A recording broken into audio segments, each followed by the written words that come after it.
요즘 들어 집에 있는 시간이 더 많아졌습니다. 예전엔 아침이면 허겁지겁 나가던 현관문. 이제는 그 앞에서 한참을 서성일 때가 많아졌죠. 내가 오늘도 나갈 일이 있었나? 이렇게 하루가 조용히, 아주 조용히 흘러갑니다. 혼자 있는 거실, 약간 휘어진 허리. 계단을 내려갈 때마다 힘을 주는 무릎. 예전과는 다르다는 걸 몸이 먼저 알아차립니다. 그런데 문득 이런 생각이 들죠. 이 집에서 나는 얼마나 더 편하게 살 수 있을까? 누군가는 집을 재산이라고 부릅니다. 또 누군가는 자존심, 성과라고 하죠. 그런데 나이 들어 보니 알겠습니다. 집은 내 몸을 가장 오래 담을 그릇입니다. 몸이 불편할수록, 외로움이 깊어질수록 집의 구조 하나하나가 나의 하루를 바꾸고 있었던 거죠. 무릎이 아파서 2층을 못 올라가고, 욕실에서 미끄러져서 멍이 들고, 병원까지 가려면 택시를 잡느라 한참을 기다리는 날들. 지금 이 집이 편해서 계속 살고 있지만, 앞으로도 과연 편할까? 우리가 자주 하는 말이 있습니다. 지금은 괜찮아. 좀 불편해도 그냥 살지 뭐. 그런데 그 지금이 5년, 10년 지나면 어떻게 될까요? 지금보다 더 아픈 나, 지금보다 더 혼자 있나, 지금보다 더 느린 내가 이 집에서 살 수 있을까요? 오늘은 멋진 인테리어도 넓은 평수도 아닌 정말로 나이 든 나를 살려주는 집의 조건 7가지를 말씀드리려 합니다. 이건 노후 준비 중 가장 현실적이고 가장 효과적인 변화입니다. 집만 바꿔도 병원비가 줄고 외로움이 덜하고 부부 싸움도 스트레스도 줄어듭니다. 노후의 삶은 결국 어디에서 어떻게 사는가입니다. 집이 편해야 나도 편합니다. 집이 안전해야 가족도 안심합니다. 집이 나를 살리면 나도 다시 살아갈 힘이 생깁니다. 지금부터 당신의 노후를 지켜줄 집의 조건 7가지를 하나하나 함께 확인해 보겠습니다. 1장. 1층 혹은 엘리베이터 있는 집. 살면서 당연하던 것들이 나이 들면 하나씩 두려워집니다. 그중 가장 먼저 달라지는 게 계단이에요. 사람은요, 나이 들면 계단을 2번 보게 됩니다. 내려갈 때도 한 번, 올라갈 때도 한 번. 예전엔 뭐 3층쯤이야 2칸씩 오르기도 했죠. 장바구니 들고도 거뜬했고요. 그런데 언젠가부터는 발끝을 들어 올리는 게 너무 힘들어집니다. 올라가다 잠깐 쉬게 되고 내려갈 땐 괜히 발을 헛디딜까 긴장하게 됩니다.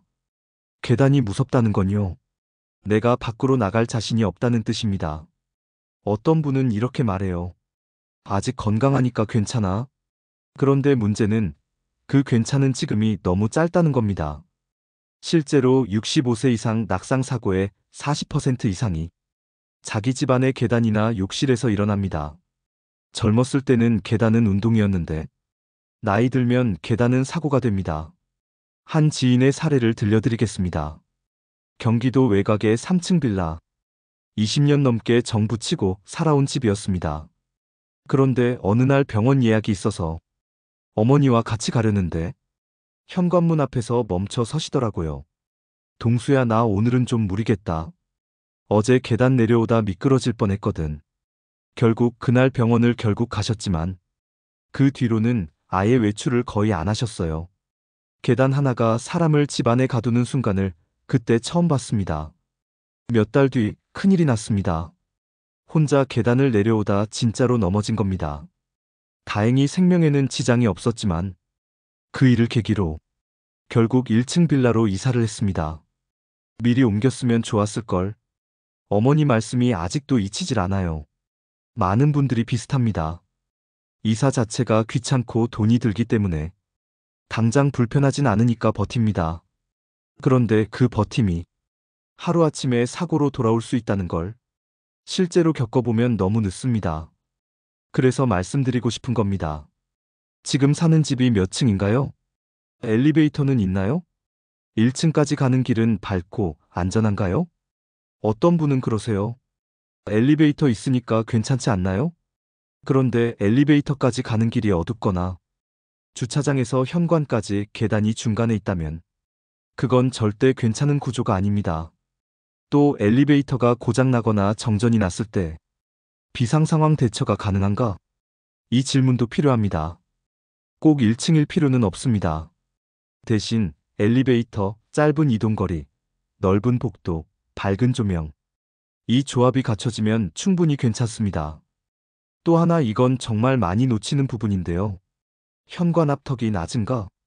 이거 정말 중요합니다. 요즘 무릎 아프신 어르신들은 현관턱만 봐도 집에 들어가기가 두려워진다고 하시더라고요. 우리는 언젠가 휠체어를 탈 수도 있고 누군가의 부축을 받아야 할 수도 있습니다.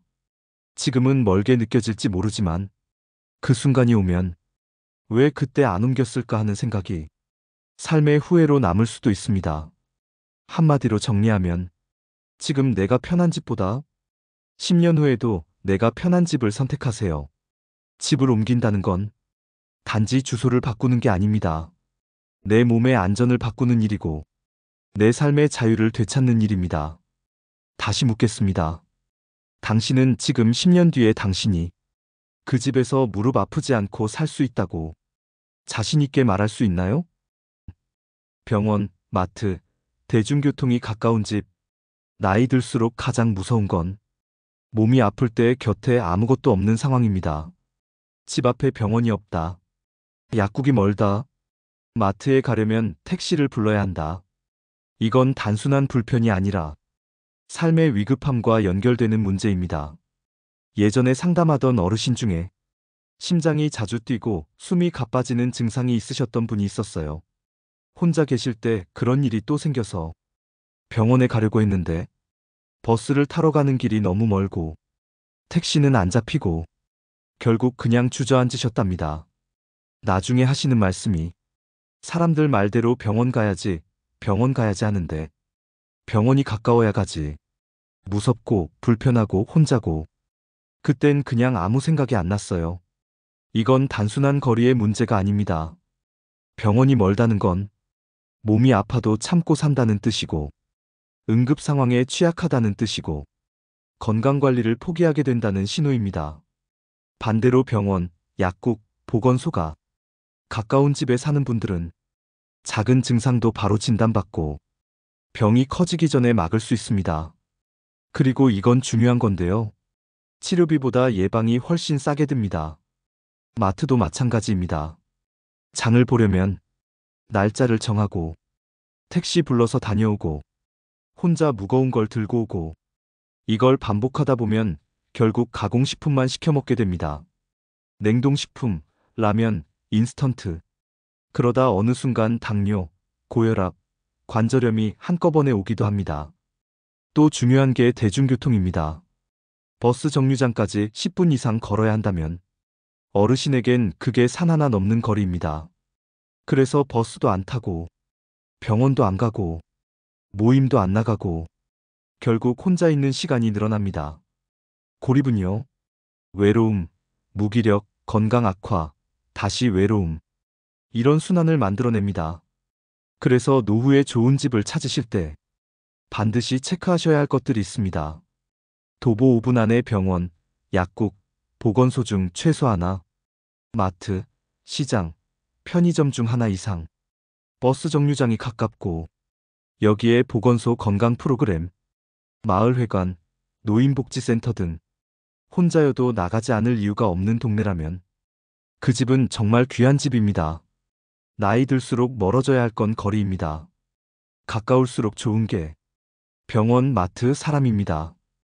오늘 내가 약국에 다녀왔고 마트에서 싱싱한 채소를 샀고 정류장에서 누군가와 인사하며 집에 돌아왔다면 그건 괜찮은 노후입니다. 내 건강을 지켜주는 건 약도, 운동도, 돈도 아닙니다. 걸어갈 수 있는 거리 안에 나를 돌볼 수 있는 곳이 있는지 그걸 먼저 보셔야 합니다. 3장. 외부와 단절되지 않는 구조. 집은 조용한 게 좋다. 그렇게들 말합니다. 그런데 나이 들어 혼자 있는 시간이 길어지면 그 조용함이 고요한 공포가 될 때가 있어요. 바깥에서 나는 소리 하나 없는 집, 창밖을 봐도 사람 하나 안 지나가고 현관문을 열어도 바로 벽. 이런 집에 오래 있다 보면 어디에도 연결돼 있지 않은 느낌이 듭니다. 외부와 단절된 집은요. 몸보다 먼저 마음을 무너지게 합니다. 실제로 집 구조가 폐쇄적인 경우에 우울감, 인지 저하, 의욕 상실, 이 세 가지가 눈에 띄게 빨라진다는 연구 결과도 있습니다. 한 어르신이 그러셨어요. 요즘 말수가 더 줄었어. 창문 밖으로도 아무 소리도 안 들리고 사람이 사는 동네인지 아닌지도 모르겠더라고. 이 말이 참 무거웠습니다. 반면 아침마다 창문을 열면 누군가의 말소리, 아이들 발자국 소리, 반찬 가게 문 여는 소리, 이런 소리들이 들리는 집에 사는 분들은 그저 소리가 난다는 이유 하나만으로도 하루를 더 안정감 있게 시작하십니다. 그래서 창문 하나도 중요합니다. 창밖이 막혀 있거나 바로 옆 건물 벽만 보이면 세상과 단절되는 느낌을 받기 쉽습니다. 또 하나 현관문 열었을 때 시선이 트이는가도 중요해요. 복도식 아파트라 하더라도 바깥이 보이고 햇빛이 들어오고 사람 왕래가 느껴진다면 그건 괜찮은 집입니다. 체크리스트 하나 드릴게요. 창문 너머로 빛이 드는가? 사람이 걷는 길이 보이는가? 현관 앞이 너무 막혀 있지는 않은가? 하루 한 번 누군가를 볼 수 있는가? 그리고 이건 정말 중요한데요. TV와 스마트폰이 유일한 외부 연결이 되지 않도록 해야 합니다. 사람 소리가 전혀 들리지 않는 공간에 오래 있으면 사고력과 언어 반응 속도가 느려지면서 혼잣말, 망상, 불안감이 늘어나는 경향도 있습니다. 반면 마당 앞을 지나가는 동네 아이들과 인사를 나누거나 골목 어기 반찬가게 사장님과 눈인사를 하는 것만으로도 마음은 혼자가 아님을 느낍니다. 노후엔 집이 세상과 나의 거리를 결정합니다. 외부와 단절된 집은 그 안에 사는 사람도 세상과 멀어지게 합니다. 오늘도 창문을 열었을 때 빛이 들어오고 바람이 흐르고 사람의 기척이 느껴지는 집, 그게 바로 노후의 나를 살게 해주는 집입니다. 사장, 관리비가 부담되지 않는 집 구조. 노후의 가장 큰 스트레스가 뭘까요? 아이들 문제? 건강 문제? 외로움? 다 맞습니다. 그런데 의외로 매달 나가는 고정 지출, 그 중에서도 관리비 스트레스가 만만치 않습니다. 한 달에 몇십만 원씩 나가는 관리비. 젊을 땐 대수롭지 않았습니다. 월급에서 빠져나가도 크게 체감이 안 됐죠. 그런데 은퇴를 하고 나면 얘기가 달라집니다. 들어오는 돈은 줄고 나가는 돈은 똑같거나 더 많아지니까요. 수도세, 전기세, 도시가스, 정기점검, 공동전기료, 여기에 엘리베이터 유지비, CCTV 관리비, 청소비까지. 생각보다 무섭습니다. 실제로 어떤 분은요, 35평 아파트에서 혼자 사시다가 매달 관리비만 3,040만 원 가까이 나오니까 결국 전기장판 하나 켜고 겨울을 보내셨다고 하시더라고요. 또 어떤 분은 수도세가 무서워서 세탁기를 2주에 한 번 돌리고 전기료 아끼려고 밤엔 불도 거의 안 켠다고요. 그게 삶의 질을 무너뜨립니다. 편하게 살려고 은퇴했는데 돈 때문에 움츠리고 사는 거죠. 그래서 노후엔 넓은 집보다 지킬 수 있는 집을 택해야 합니다. 주거비를 줄이면 그만큼 나에게 투자할 수 있습니다. 병원비, 식비, 여행, 문화생활. 이게 다 관리비에 묶여서 사라지면 노후는 고립된 절약이 됩니다. 1인 가구라면 20평대면 충분합니다. 단열이 잘 된 구조여야 냉난방비가 적습니다. 남향과 창이 많은 집이면 겨울에 햇빛으로도 충분히 따뜻합니다. 그리고 절대 놓치면 안 되는 게 하나 있어요. 바로 구조입니다. 복도식 구조나 외부 난방이 필요한 베란다형 구조는 계절마다 관리비가 폭등할 수 있습니다. 환기 잘 되니까 좋다고만 생각하지 마시고 바람이 많이 드는지, 단열이 허술한지 꼭 점검하세요. 또 집값에만 신경 쓰지 마시고 공동관리비 내역 꼭 살펴보세요. CCTV, 시설수선 충당금, 동대표 관리비 등 미세하게 붙는 금액들이 나중엔 월 10만 원 이상 차이 낼 수 있습니다. 요약하자면 매달 뻔히 나갈 돈이 적어야 매일이 덜 불안한 노후가 됩니다. 한마디로 정리하면 보여주기 위한 집 말고 나를 살리는 집을 선택하세요. 조용한 겨울 아침, 관리비 걱정 없이 전기포트로 따뜻한 차를 데우는 그 순간. 그게 진짜 편안한 노후입니다. 5장. 욕실, 복도, 현관이 안전한 집. 가장 안전해야 할 공간이 오히려 가장 위험한 곳이 될 수도 있습니다. 그게 바로 집안입니다. 특히 나이 들수록 집안에서 일어나는 사고가 집 밖보다 훨씬 더 치명적입니다. 실제로 65세 이상 낙상 사고의 절반 이상이 욕실과 현관, 복도에서 일어납니다. 가장 흔한 건 욕실 미끄러짐, 물기가 그대로인 바닥, 발 디딜 곳 없는 구조, 잡을 데 없는 벽, 넘어지는 순간, 손목, 갈비뼈, 골반. 한 번 부러지면 회복까지 6개월 넘게 걸립니다. 심하면 일어나지 못합니다. 실제로 고관절 골절은 노인의 사망률을 높이는 주요 원인이기도 합니다. 복도도 마찬가지입니다. 밤에 화장실 가려고 일어났다가 조명이 없어서 발을 헛디딘다거나 문턱을 못 보고 걸려 넘어지는 일이 많습니다. 그리고 현관 지방이 높거나 신발장이 좁고 어두우면 외출 준비할 때마다 사고 위험이 도사리고 있습니다. 그래서 꼭 확인해야 할 것들이 있어요. 욕실에는 미끄럼 방지 매트가 깔려 있는가? 벽면에 손잡이 보조 손잡이가 설치되어 있는가? 복도나 침실 옆에 야간 센서 등이 있는가? 현관문 앞 턱이 낮고 신발 정리 공간이 충분한가? 무릎이나 허리 수술을 하신 분들은 화장실 높낮이 조절 의자 하나만 있어도 넘어짐을 절반 이상 줄일 수 있습니다. 또 하나 관에 작은 의자 하나 두세요. 외출할 때 신발 신으면서 앉아있으면 중심을 잃을 일이 없습니다. 작은 배려 하나가 큰 사고를 막아주는 겁니다. 그리고 우리 집은 아직 괜찮아라는 말보다 혹시라도라는 생각이 더 중요한 시기입니다. 지금 괜찮다고 10년 뒤도 괜찮을 거란 보장은 없습니다. 단 한 번의 넘어짐이 당신의 노후 전체를 뒤흔들 수 있습니다. 오늘 저녁 욕실 바닥을 한번 만져보세요. 미끄럽지는 않은지, 손잡이는 있는지, 조명이 너무 어둡지는 않은지, 이 작은 확인이 앞으로의 10년을 지켜줄 수 있습니다. 안전한 집은 비상벨이나 CCTV로 만드는 게 아닙니다.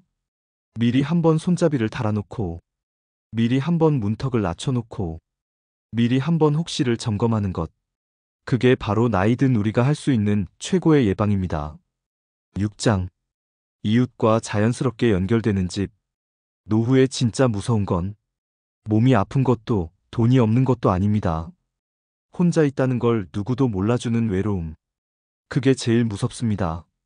실제로 고독사라는 단어가 사회 뉴스에 등장한 지 꽤 오래됐죠. 그런데 대부분의 고독사는 갑자기 일어난 사고가 아니라 천천히 외로워지다가 결국 아무도 모르게 세상을 떠나는 겁니다. 그런데 그걸 막아줄 수 있는 가장 큰 힘이 뭐냐면 이웃입니다. 반찬을 나눠 먹는 사이가 아니더라도 아침마다 안녕하세요 한마디 주고받는 것만으로도 이 동네엔 나를 아는 사람이 있다는 감각이 생깁니다. 반대로 문 열면 바로 벽이고 창문 밖엔 사람도 없고 골목길엔 인기척도 없는 그런 구조에 살다 보면 점점 말이 줄고 움직임이 줄고 마음이 다치게 됩니다. 제가 알고 있는 한 어르신은 서울 아파트에서 혼자 사시다가 남쪽 마을로 귀촌하셨어요. 이유는 단 하나였대요. 여긴 누가 밭에서 일하다가도 손 한번 흔들어줘요. 그 말 듣고 참 울컥했습니다. 그래서 중요한 집 자체가 이웃과 단절된 구조인지 아닌지 확인하는 겁니다. 복도식 아파트라도 사람들이 자주 오가는 구조인가? 골목길에 이웃 눈에 잘 띄는 집인가? 앞마당, 공동 텃밭, 주민 벤치 같은 공유 공간이 있는가? 동네에 안부를 나눌 수 있는 누군가가 자연스럽게 보이는가? 이게 어르신들 삶에 큰 차이를 만들어냅니다. 특히 여성 어르신들은 아침마다 마당에 나와 꽃에 물 주며 이웃과 한두 마디 나누는 것만으로도 삶에 활기가 돈다고 말씀하세요. 그 반대의 삶은요. 하루 종일 TV 소리만 켜놓고 입 한 번 안 떼고 넘어가는 날이 점점 많아지는 겁니다. 마을회관, 경로당, 작은 마트, 카페, 산책로가 도보 10분 안에 있는 동네가 이상적입니다. 주차장이 복도보다 가까운 집보단 사람 얼굴이 더 자주 보이는 구조가 좋습니다. 그리고 정말 중요한 건 말을 섞지 않아도 존재가 느껴지는 거리가 필요하다는 겁니다. 하루 한 번 창밖을 보며 이웃의 그림자라도 볼 수 있는 집. 그건 몸을 살리는 집이자 마음을 살리는 집입니다. 노후에 필요한 건 내 곁에 꼭 붙어 있는 사람이 아니라 문을 열면 안부를 나눌 수 있는 거리감입니다. 어쩌면 그 한마디 다녀오셨어요? 가 하루를 살게 하는 힘이 될지도 모릅니다. 7장. 결국 노후에 꼭 필요한 집은 이런 집입니다. 우리는 좋은 집에 살고 싶습니다. 깨끗하고 넓고 새로 지었고 남들이 부러워할 만한 그런 집. 그런데 나이 들고 보니 좋은 집보다 좋게 사라지는 집이 더 중요하더라고요. 누군가는 평생 번 돈을 들여 큰 아파트에 살지만 그 집 안에서 혼자 앓고 혼자 쓰러집니다. 누군가는 작고 오래된 단독주택에 살지만 매일 창밖으로 이웃과 눈을 마주치고 아침 햇살과 바람을 맞이합니다. 이 둘 중 어떤 집이 진짜 좋은 집일까요? 그래서 마지막으로 꼭 드리고 싶은 말씀은 이 집이 나를 살게 하는 집인지 자문해 보라는 겁니다. 아침에 눈 떴을 때 햇빛이 들어오는지, 가고 싶은 곳에 편하게 갈 수 있는지, 혹시 넘어져도 누군가 나를 알아채 줄 수 있는 거리인지, 매달 나가는 돈이 나를 조이게 만들진 않는지, 이런 질문에 그래, 괜찮아라고 답할 수 있다면 지금 그 집은 당신 노후를 지켜주는 든든한 공간입니다. 반대로 조금 불편하지만 아직 괜찮아. 이 나이에 이사도 힘들고 귀찮아. 이런 생각이 드신다면 지금이 바로 바꿔야 할 순간일 수도 있습니다. 여기까지 말씀드린 노후의 좋은 집 조건을 요약해 드릴게요. 무릎 아프지 않게 1층이나 엘리베이터 있는 집, 병원, 마트, 정류장이 가까운 집, 외부와 단절되지 않고 소리와 햇살이 들어오는 구조, 관리비 부담이 적고 유지하기 쉬운 집, 욕실, 복도, 현관이 안전한 구조, 이웃과 인사라도 나눌 수 있는 거리감. 여기에 마지막 한 가지가 더해져야 그 집은 진짜 노후의 집이 됩니다. 바로 마음이 편안해지는 집입니다. 돌아오는 길에 불 켜진 창이 반겨주고 문 열면 따뜻한 냄새가 감도는 곳. 내가 다리를 뻗고 눕는 그 자리가 세상에서 가장 안전하게 느껴지는 공간. 그게 바로 내가 살아가는 게 아니라 사라지는 집입니다. 노후의 집은 앞으로 살아갈 나를 돌보는 공간입니다. 그 집에서 하루하루 덜 아프고 덜 불안하고 덜 외롭다면 이미 그건 당신에게 가장 좋은 집입니다. 누군가 그런 말을 했습니다. 어떤 집에 사느냐보다 그 집이 나를 어떻게 살아가게 하느냐가 더 중요하다고요. 젊을 땐 집이 목표였죠. 내 이름으로 된 집 한 채, 대출을 다 갚은 집, 아이들 키우고 손님 초대하고 누군가에게 자랑할 수 있는 집. 그런데 나이 들고 보니 달라집니다. 내가 돌아와 쉴 수 있는 집, 조용히 숨 고를 수 있는 집, 혼자 있어도 외롭지 않은 집. 그런 집이 더 절실해지죠. 매일 아침 무릎에 힘을 주고 침대에서 일어날 수 있는지, 매일 저녁 창밖을 바라보며 하루를 정리할 수 있는지, 그게 가능한 집이면 그 집은 이미 좋은 집입니다. 하지만 혹시 계단이 무서워 외출이 꺼려지고 불 꺼진 집에 들어설 때 쓸쓸함이 먼저 밀려오고 몸이 불편한데 병원은 멀고 매달 나가는 고정비가 부담스러워서 전기장판 하나로 겨울을 버텨야 하는 집이라면 이제는 생각해 볼 때입니다. 이 집이 앞으로의 10년을 지켜줄 수 있을까? 이 집이 내가 아플 때, 내가 외로울 때, 내가 늙어갈 때 같이 버텨줄 수 있을까? 이 집에서 계속 살 수 있을까? 가 아니라 이 집에서 계속 잘 살아갈 수 있을까? 를 스스로에게 묻는 것. 그게 노후 준비의 시작입니다. 집은 단지 지붕과 벽의 조합이 아닙니다. 집은 몸이 쉬고 마음이 풀어지고 하루가 회복되는 곳이어야 합니다. 너무 큰 집도, 너무 외진 집도, 너무 조용한 집도 나를 점점 고립시키는 구조라면 그건 더 이상 내게 맞는 집이 아닙니다. 집이 나를 키우는 시절은 끝났고 이제는 집이 나를 보호해주는 시절이 온 겁니다. 그러니 오늘만큼은 커튼을 걷고 창문을 열고 방 하나하나를 돌아보며 이렇게 물어보세요. 이 집은 지금의 나를 살게 해주는가? 만약 그렇다면 당신은 이미 좋은 집에 살고 계신 겁니다. 아니면 오늘 이 영상이 당신의 새로운 집을 위한, 새로운 삶을 위한 작은 출발점이 되기를 진심으로 바랍니다. 잊지 마세요. 집은 공간이 아니라 당신의 내일을 지탱해주는 가장 조용하고 깊은 힘입니다. 영상이 마음에 드셨다면 좋아요, 구독 부탁드립니다. 감사합니다.